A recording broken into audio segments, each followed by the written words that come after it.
तो साथियों जैसा हमारा आपसे वादा था कि जो भी साथी बीपीएससी टीआरई 4.0 की आगामी एग्जाम की तैयारी कर रहे हैं और ऐसे वो सभी 10 से 12 टॉपिक जिस पे आपका ध्यान नहीं जाता या आप तैयार करके नहीं जाते हैं और जब उनसे प्रश्न आता है तो आपको लगता है कि बिल्कुल नया सा आ गया। तो ये जो मेरी जिम्मेदारी थी कि 10 से ऐसे 12 टॉपिक को मैं आपको तैयार करवाऊंगा।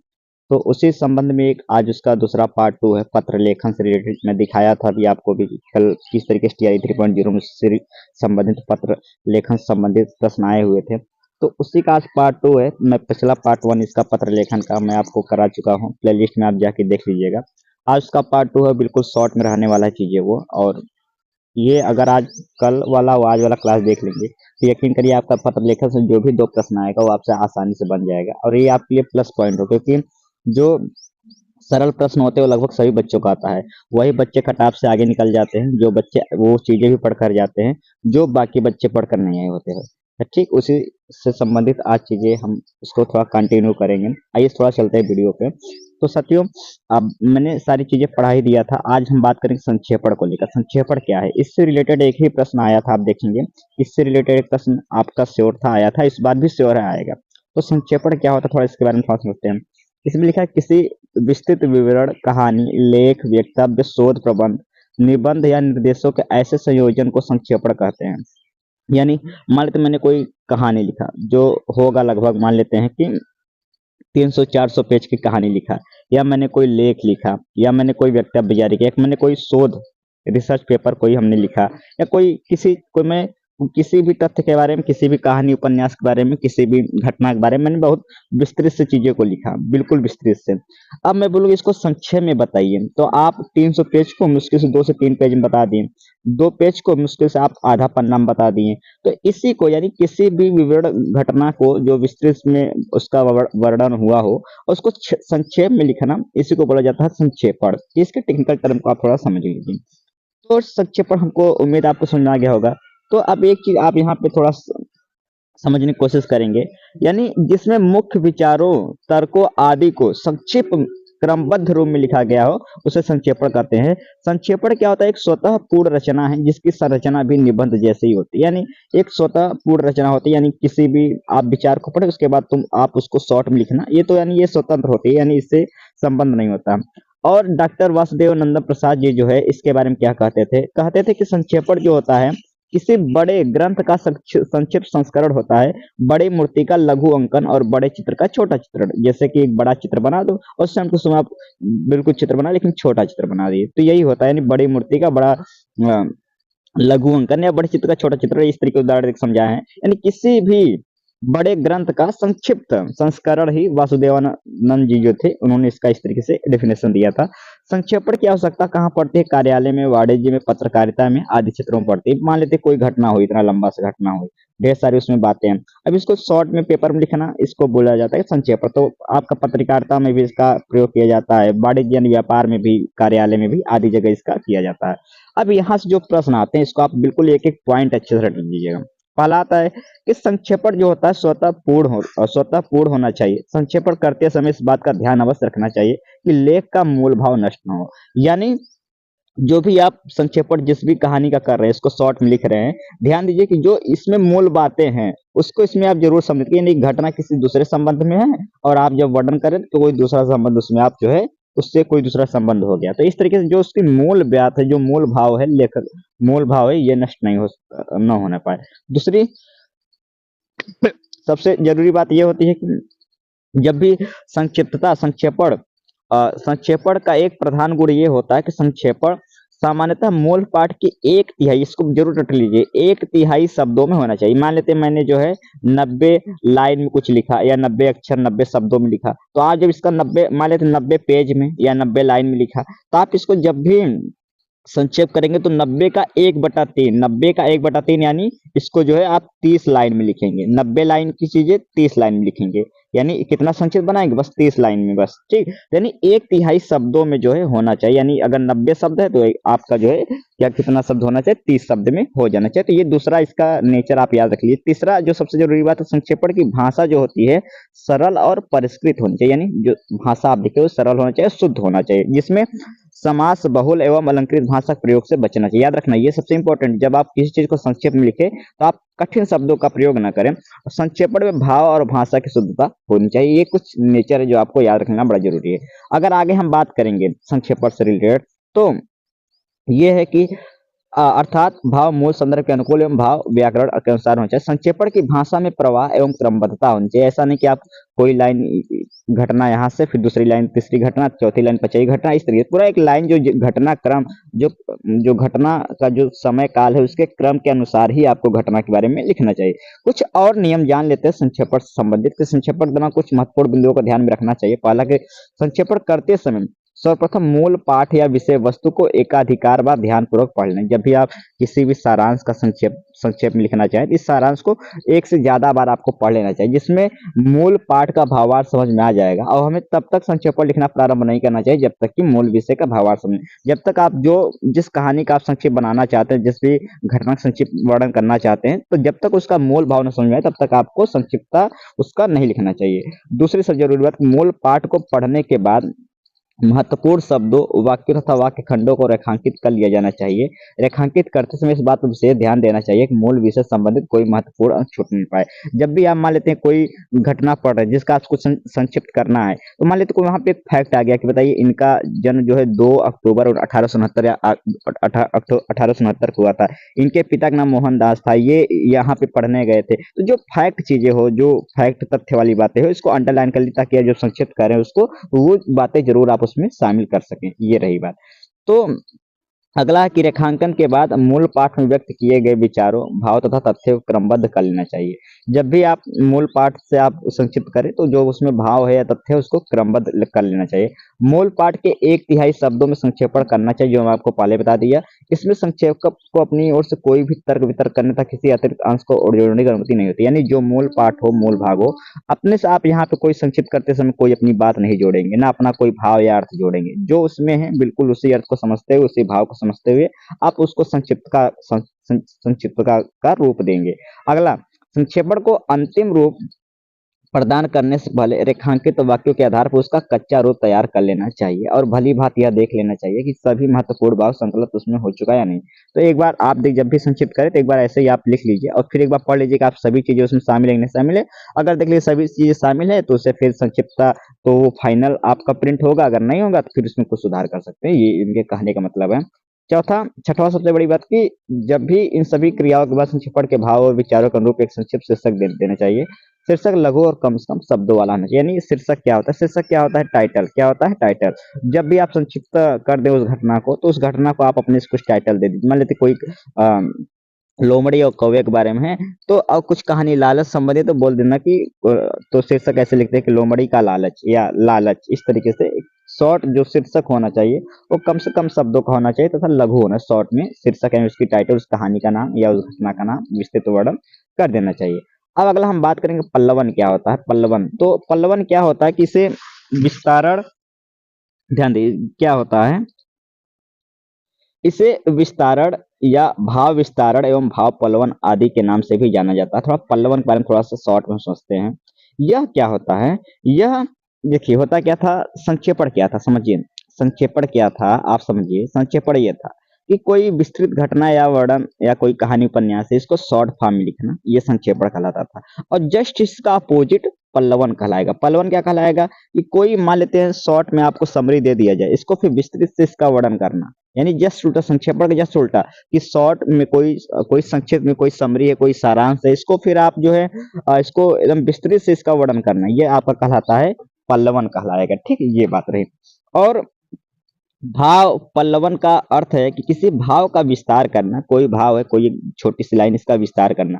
वासुदेव नंदन प्रसाद क्या कहते थे? किसी सुगठित एवं गुफित विचार अथवा भाव के विस्तार को पल्लवन कहें। कोई सुगठित विचार है, इसको फिर इसके भाव के अनुसार इसका विस्तृत वर्णन करना, ये कहलाता है पल्लवन कहलाएगा। इस प्रकार जो पल्लवन होता है में किसी उक्ति, वाक्य, सूक्ति, कहावत, लोकोक्ति आदि को विस्तार से प्रस्तुत किया जाता है। इनके विस्तार की आवश्यकता तभी पड़ती है जब मूल भाव संक्षिप्त, सघन या जटिल होती है। यानी ये क्या होता है कि आप सीधा सीधा समझ लीजिए कि कोई भी उक्ति हो, कोई भी किसी के कहीं द्वारा कोई बात है, कोई ऐसा एक संक्षिप्त या संगठित वाक्य, कोई कहावत है, कोई लोकोक्ति है, तो उसको फिर डिटेल से उसको समझाना, उसके बारे में वर्णन करना, ये पल्लवन कहलाएगा। और ये तभी इसकी आवश्यकता पड़ती है जब मूल भाव बिल्कुल संक्षिप्त या सघन या जटिल हो। जैसे मैंने लिख दिया कि हाँ, कर्म ही पूजा है। क्या लिख दिया? कर्म ही पूजा है। अब इसको समझने में थोड़ा-सा मुश्किल पड़ जाता है, कर्म कैसा कर्म, क्या कर्म, कैसा पूजा? तो थोड़ा-सा इसको डिटेल में समझाना कि अधिकतर व्यक्ति के लिए जीवन में श्रम का कितना महत्व होता है और श्रम में कर्म का बड़ा महत्व होता है, और इंसान का श्रम करना, इंसान का जो भी उसकी ज़िम्मेदारी है उसको पूरा करना, यही उसका कर्म है। और यही उसके लिए, जैसे मंदिर में इंसान पूजा करता है, उसी तरीके से उसके लिए यही उसका एक पूजा करने का एक तरीका या पूजा की अभिव्यक्ति का एक जरिया होता है। तो इस तरह की चीज़ों को एक्सप्लेन करना, जब भाषा बहुत सघन हो या जटिल हो या बहुत संक्षिप्त में बातें कही गई हो, तो उसको विस्तृत वर्णन करना, यह पल्लवन कहलाएगा। पल्लवन संक्षेपण एवं सारांश लेखन का बिल्कुल उल्टा, तो याद रखिए इसको, बड़ा इंपॉर्टेंट, आप दिमाग में रख लीजिए। ये संक्षेपण क्या होता है? बड़े से छोटे में लिखना, और पल्लवन क्या होता है? छोटे से बड़े में लिखना। ये आपको ध्यान रखना बड़ा जरूरी है।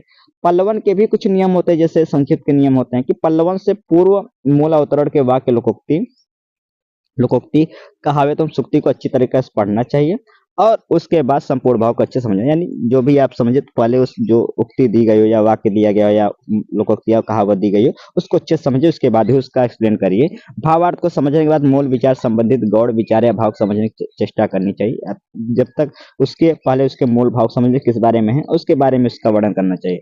इसके बाद एक एक विचार एवं भाव को अनुच्छेदवार लिखना आरंभ करना चाहिए। भाव या विस्तार करते समय कथन पुष्टि है, इसमें बहुत ज्यादा इंपॉर्टेंट नहीं है, कुछ चीजें जान लेते हैं इसमें, जो कुछ बातें हैं थोड़ा सा आपके लिए जरूरी हो जाएगा। पहला चीज यहाँ पे अगर देखने की कोशिश करेंगे, हाँ, कि वाक्य छोटे छोटे और भाषा सरल और स्पष्ट होना चाहिए। लेखक या कवि के मूल भाव का ही विस्तार करना चाहिए, उनकी आलोचना नहीं करनी चाहिए। याद रखिए, मैं जैसा जैसे कि जो उसका मूल भाव वही, अपने से कुछ नहीं जोड़ना घटना चाहिए। पल्लवन की रचना प्रत्येक दशा में अन्य पुरुष में होनी चाहिए, यानी जो भी लिखें कि ये वे करके लिखिए, और साथ में चीजों को एक्सप्लेन करते समय पुनरावृत्ति से नहीं बचना चाहिए, बार बार चीजों को रिपीट नहीं करना चाहिए, साथ में विराम चिन्हों पर विशेष ध्यान देना चाहिए। ये कुछ मुख्य बातें थी पल्लवन से रिलेटेड, जो आप पल्लवन करेंगे यानी किसी चीज को एक्सप्लेन करेंगे, तो ये चीजें आपके लिए। आइए अब कुछ प्रश्नों को देख लेते हैं जो पत्र लेखन से संबंधित विभिन्न विभिन्न एग्जाम में आए हुए हैं। जैसे अगर ये आप इस प्रश्न को देखेंगे तो ये कनिष्ठ सहायक पुनः परीक्षा में आया हुआ 2019 में। आइए थोड़ा सा प्रश्नों का अभ्यास करते हैं, जिससे जो पत्र लेखन से रिलेटेड सारी चीजें थी आपको क्लियर हो जाए। पहला प्रश्न है कि निम्न में से कौन सा अनौपचारिक पत्र का उदाहरण है? मैं थोड़ा सा अगर जूम करना चाहूँ, हाँ, इनमें से कौन सा अनौपचारिक पत्र का उदाहरण? मैंने बताया था कि दो तरीके के पत्र होते हैं, पत्र के दो प्रकार होते हैं, एक होता है औपचारिक, एक होता है अनौपचारिक। औपचारिक क्या होता है कि जब हम कोई पत्र किसी अधिकारी, किसी कोई आवेदन से रिलेटेड, किसी शिकायत से लेकर से संबंधित चीजों को जब पत्र लिखते हैं, तो वो क्या कहलाता है? औपचारिक पत्र। किसी आप प्रिंसिपल को दे रहे हैं, किसी पत्रकार के संपादक महोदय को दे रहे हैं, या फिर किसी अधिकारी को दे रहे हैं, तो इसको बोला जाएगा औपचारिक पत्र।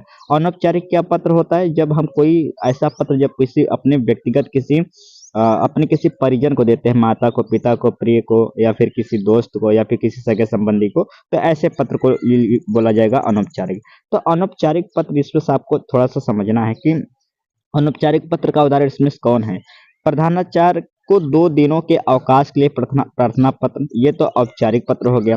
बहन के विवाह में अ, शामिल होने के लिए मित्र को लिखा पत्र, अब ये किसी सगे संबंधी को लिखा जा रहा है, तो ये कौन सा हो जाएगा? अनौपचारिक पत्र। ये औपचारिक पत्र हो गया। ये गांव में पुस्तकालय खुलवाने के किसी जिला पर किसी अधिकारी को दे रहे हैं, तो ये भी क्या होगा? औपचारिक पत्र हो गया।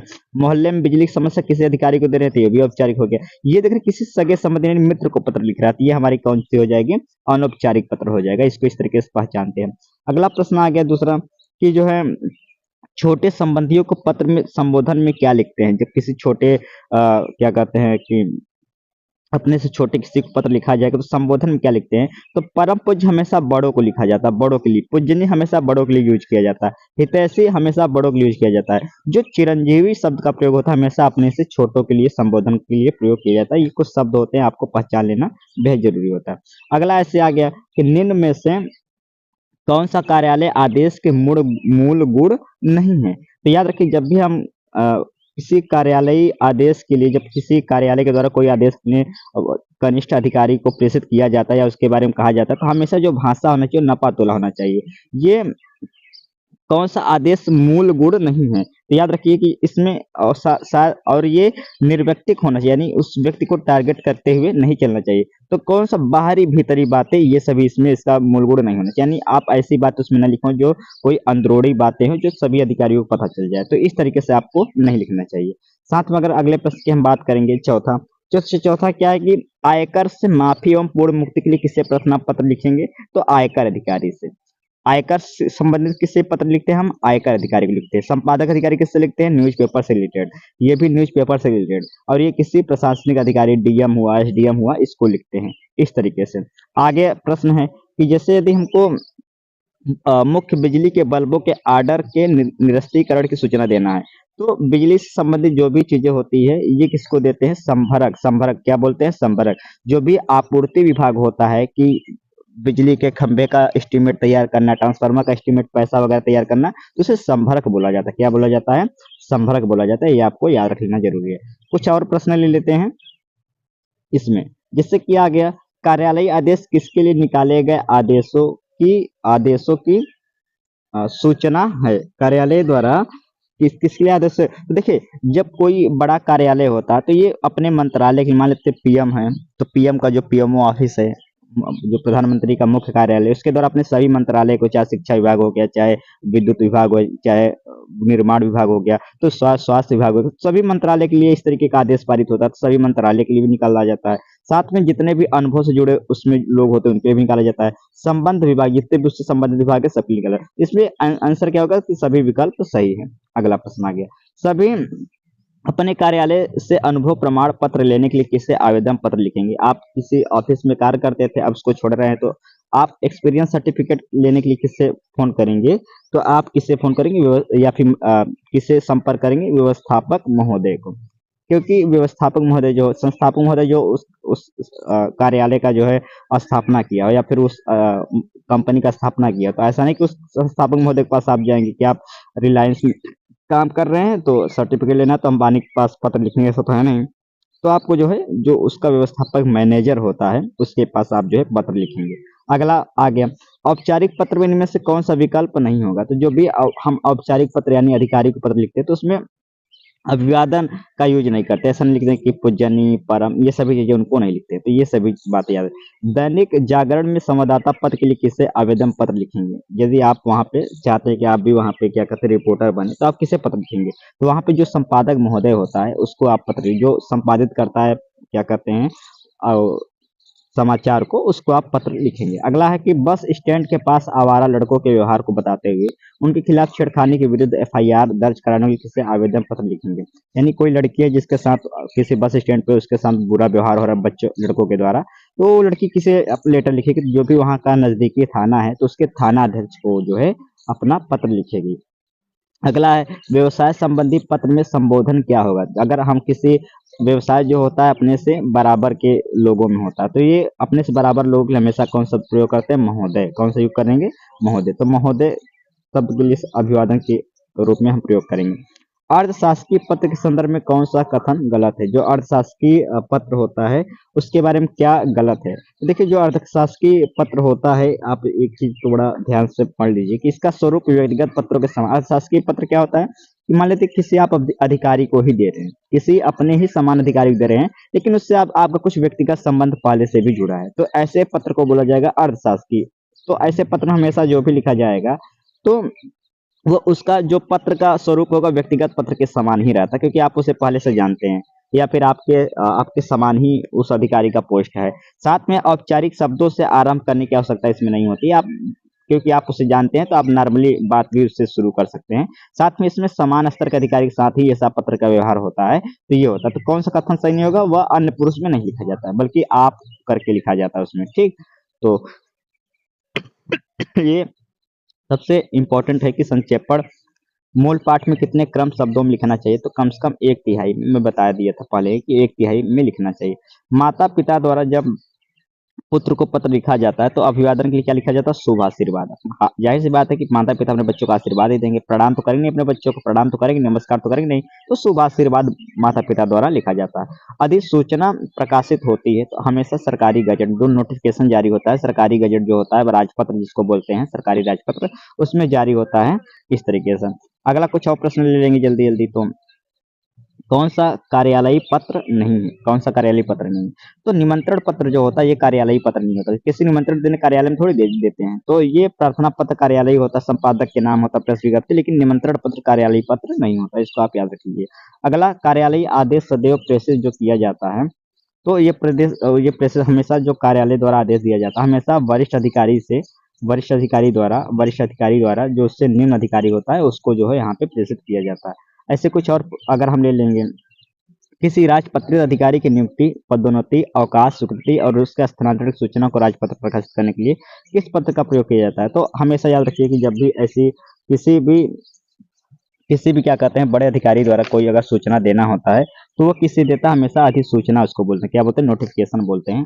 अधिसूचना के द्वारा जो है चीजों को बताया जाता है।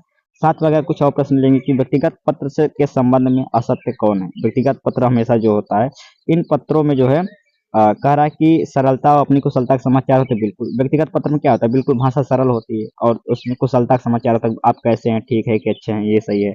इसके अंतर्गत छोटों की तरफ से बड़ों को पत्र लिखे जाते हैं हमेशा।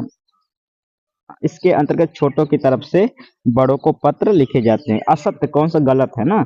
तो हाँ, ये भी सही है, छोटे से बड़ों को, बड़ों से छोटे दोनों तरफ लिखे जाते हैं। इसके अंदर बड़ों की तरफ छोटों, दोनों बड़ों की तरफ छोटों को भी लेटर लिखे जाते हैं, छोटों की तरफ बड़ों को भी लेटर लिखे जाते हैं। हाँ, इस पर कह रहा है कि आपसी संबंध का कोई प्रभाव पत्र नहीं पड़ता, यानी गलत बात है। अगर आपसी मनमुटाव है तो पत्र में भी उस भाषा को, उसमें जो है वो चीजों को उसमें शामिल हो जाते हैं कि हाँ आपसे मैं नाराज हूँ। तो ऐसा नहीं है कि व्यक्तिगत संबंध खराब हो अच्छे हो, पत्र हमेशा अच्छे लिखा जाता है, ऐसा नहीं होता है। व्यावसायिक पत्र के संबंध में सही कथन कौन सा है? जब भी व्यावसायिक पत्र, सही कथन कौन सा है? तो जब भी हम व्यावसायिक पत्र लिखते हैं तो दो तीन बात याद रखना, हमेशा संबोधन के लिए महोदय या महाशय आदि शब्द का प्रयोग किया जाता है और किसी भी कंपनी मैनेजर से सामग्री माल संबंधित पत्राचार होते हैं, यही सब बातें होती है। इसमें कोई विशिष्ट नियम शब्दावली का यूज नहीं किया जाता, हमेशा भाई बिजनेस से रिलेटेड चीजों को बारे में बात किया जाता है, यानी दूसरा और तीसरा सही है, ये चीज आपको याद रखना है। अगला, एक विद्यार्थी को अपने स्कूल प्रधानाचार्य को अभिवादन में क्या लिखना चाहिए, यानी अपने तो जो भी उसको क्या लिखना चाहिए? तो हमेशा आपका आज्ञाकारी है, जैसे हम बचपन से लेटर में लिखते आए हैं कि जब भी प्रधानाचार्य को लिखते हैं तो अंतिम में क्या लिखते हैं? आपका आज्ञाकारी से। इसके अंदर तो कोई सोचने की जरूरत ही नहीं है। जब कोई सरकारी पत्र, ज्ञापन या कार्यालय ज्ञापन एक साथ अनेक प्रस्तुतियों को भेजा जाता है तो उसे क्या कहते हैं? परिपत्र कहते हैं। याद रखिए, जब मान लेते हैं कोई मूल आदेश पारित हो गया मेन ऑफिस द्वारा, अब सब जिला के सभी डीएमओ को भेजा जा रहा है, तो उसी लेटर का जो फोटो स्टेट होगा इसको बोला जाएंगे परिपत्र। क्या बोला जाएगा? परिपत्र बोला जाता है। क्या बोला जाता है? परिपत्र बोला जाता है। जब एक अधिकारी दूसरे अधिकारी को व्यक्तिगत नाम से पत्र लिखा लगता है तो उससे क्या बोलेंगे? अर्धशासकीय पत्र। क्या बोलते हैं उसे? अर्धशासकीय। पता है कि जब कोई एक ही पद पे आसीन अधिकारी दूसरे पद, अपने ही समान पद पे आसीन अधिकारी को लेटर लिखता है तो उसे अर्थशास्त्रीय पत्र बोलते हैं। उसमें थोड़ा सा व्यक्तिगत चीजें भी जुड़ी होती है और साथ में जो काम की चीजें भी जुड़ी होती है। मच्छरों के प्रकोप संबंधित शिकायत पत्र लिखना है तो आप किसे लिखेंगे? अगर मच्छर से संबंधित स्वास्थ्य अधिकारी को लिखेंगे तो किसको लिखेंगे आप यहाँ पे? तो जो माननीय स्वास्थ्य अधिकारी होगा, क्योंकि हेल्थ से रिलेटेड चीजों को स्वास्थ्य अधिकारी के पास, शिक्षा अधिकारी को आप लेटर लिखेंगे नहीं, प्रधानाचार्य को लिखेंगे नहीं, प्रधानमंत्री लिखेंगे नहीं, तो जो स्वास्थ्य अधिकारी होगा इसको आप क्या करेंगे? पत्र लिखेंगे। यदि सभी राज्य सरकारों को एक ही पत्र भेजा गया है तो उससे क्या बोलेंगे? सभी राज्य अधिकारी को एक ही पत्र भेजा गया तो उससे क्या बोलेंगे? उसे परिपत्र बोलेंगे। मैं बताया कि जब एक ही जिला के सभी अधिकारियों को एक ही पत्र भेजा जाता है तो उसे परिपत्र बोलते हैं, ये याद रखिए। तो अधिसूचना का प्रयोग किस क्षेत्र में नहीं किया जाता है? तो हम इसे क्या कहते हैं? अधिसूचना का प्रयोग किस क्षेत्र में नहीं किया जाता है? तो अधिसूचना का मतलब होता है जब किसी बड़े अधिकारी द्वारा आदेश किया जाता है या कोई नियम बनाया जाता है या कोई अधिकार बताया जाता है, कर्तव्य के लिए इसका प्रयोग नहीं किया जाता। याद रखना है आपको कि यदि आपको अपने मित्र को पत्र लिखना पड़े संबोधन में क्या लिखेंगे? तो हमेशा जब प्रिय मित्र को लिखेंगे तो पूजनीय तो लिखते नहीं, महोदय तो लिखते नहीं, ठीक। अब इन दोनों में कौन हो सकता है? तो हमेशा करके प्रिय मित्र लिखते हैं, आदरणीय मित्र नहीं होता, मित्र को सम्मान नहीं दिया जाता है, हमेशा प्रिय प्रिय मित्र करके लिखते हैं। इस तरीके से अभिवादन शब्द का प्रयोग करते हैं। कौन सा कथन गलत है, कौन या फिर कौन सा कथन गलत है? तो अर्थशास्त्रीय जो पत्र होते हैं इसमें मित्रतापूर्ण भाषा में लिखा जाता है, बिल्कुल। अर्थशास्त्र के पत्र संबोधन के लिए प्रिय लिखा जाता है, बिल्कुल लिखा जाता है। स्वनिर्देश के लिए आपका सिंसियरली ये भी लिखा जाता है। इसमें भेजने वाला हस्ताक्षर के पद का उल्लेख भी करता है, ये बात गलत है। इसमें हस्ताक्षर नहीं किया जाता है अपने, जब समान अधिकारी को लिखा जाता है। साथ में सभी राज्य सरकारों को भेजा जाने वाला सरकारी पत्र क्या कहलाएगा? जब सभी राज्य सरकार को द्वारा अपना पत्र भेजा जाएगा तो उससे कहलाते हैं परिपत्र। मैं बार बार बता दिया, एक ही प्रश्न बार बार आ रहा। अगला, यदि कोई पत्र सभी संबंधित कार्यालयों को प्रेषित किया जाता है, तो उसे कहते हैं अपने संबंधित सभी अधिकारी को प्रेषित किया, उसे बोलेंगे वही परिपत्र बोला जाएगा। बार बार परिपत्र आ गया, बार बार आ रहा है, ठीक। ऐसे ही शासकीय पत्र के संदर्भ में कौन सा कथन गलत है, तो शासकीय जो पत्र होते हैं ये हमेशा संबोधन महोदय बाईं लिखा जाता है। हाँ, महोदय यहाँ से स्टार्ट होता है, उसके बाद पीछे जो महोदय सबने निवेदन है कि, तो हमेशा बाएं तो लिखा जाता है, ये भी सही है। तो पत्र के सबसे ऊपर पत्र संख्या लिखा था, हाँ यहाँ यहाँ पे पत्र संख्या लिखा जाता है, ये भी सही है। पत्र के बाईं ओर सेवा में लिखा जाता है, सेवा में श्रीमान महोदय, तो ये भी सही, यानी ये गलत हो जाएगा। तो ये इस तरीके से चीजें हो जाएगी। तो ये कुछ प्रश्न रहे हैं पत्र लेखन से रिलेटेड, हालांकि प्रश्न तो बहुत ज्यादा है, ठीक। मैं आपको ये पीडीएफ प्रोवाइड करा दूंगा, ये पूरी किताब का ही, इसमें सारी चीजें बिल्कुल थ्योरी प्लस एमसीक्यू दिया हुआ है। आप घर से इसको पूरा कर सकते हैं, हालांकि इसमें बहुत ज़्यादा दिया हुआ एमसीक्यू, आप थोड़ा सा कर सकते हैं, यहाँ पे कराना पॉसिबल नहीं है। तो मैं, अगर आपको ये किताब चाहिए तो मैं कुछ नंबर बता दे रहा हूँ, जैसे ये नंबर है 96 16 15 87 38। फिर से नंबर देख लीजिए 96 16 15 87 38 पे आप हमको व्हाट्सएप करिएगा। इस पूरी किताब को मैं आपको बिल्कुल पीडीएफ प्रोवाइड कराने की कोशिश करूंगा। तो ये पूरी आज की वीडियो रही। तो पत्र लेखन से रिलेटेड ऐसे ही कुछ थ्योरी और एमसीक्यू आएंगे जो आपको बार बार चीजों को परेशान करेंगे एग्जाम हॉल में। इससे अच्छा है कि आप पहले से ही पत्र लेखन को लेकर अवेयर हो जाए। तो ये पत्र लेखन से संबंधित अब जो भी प्रश्न आएगा, जो कुछ एमसीक्यू आप अगर घर पर अभ्यास कर लेंगे तो इससे अब आपका प्रश्न छूटने वाला नहीं है, आप आसानी से कर लेंगे। तो इसी तरीके से आज का जो मेरा टॉपिक रहा था पत्र लेखन, 2 दिन में हमने पूरा पत्र लेखन आज मुश्किल से 1 घंटे में आपका कम से कम 2 नंबर का तैयार करवा दिया है। ऐसे ही अगला टॉपिक हम क्या रखें जो बिल्कुल ही कठिन हो, आपको समझ नहीं आता हो, या फिर हम ही सोच के बता देंगे। आप जरूर कमेंट करके बताइएगा जो भी अगला आप टॉपिक पढ़ना चाहते हैं। बाकी मिलते अगले वीडियो में। आप चैनल पर नए हैं तो प्लीज चैनल सब्सक्राइब करके जुड़ जाइए।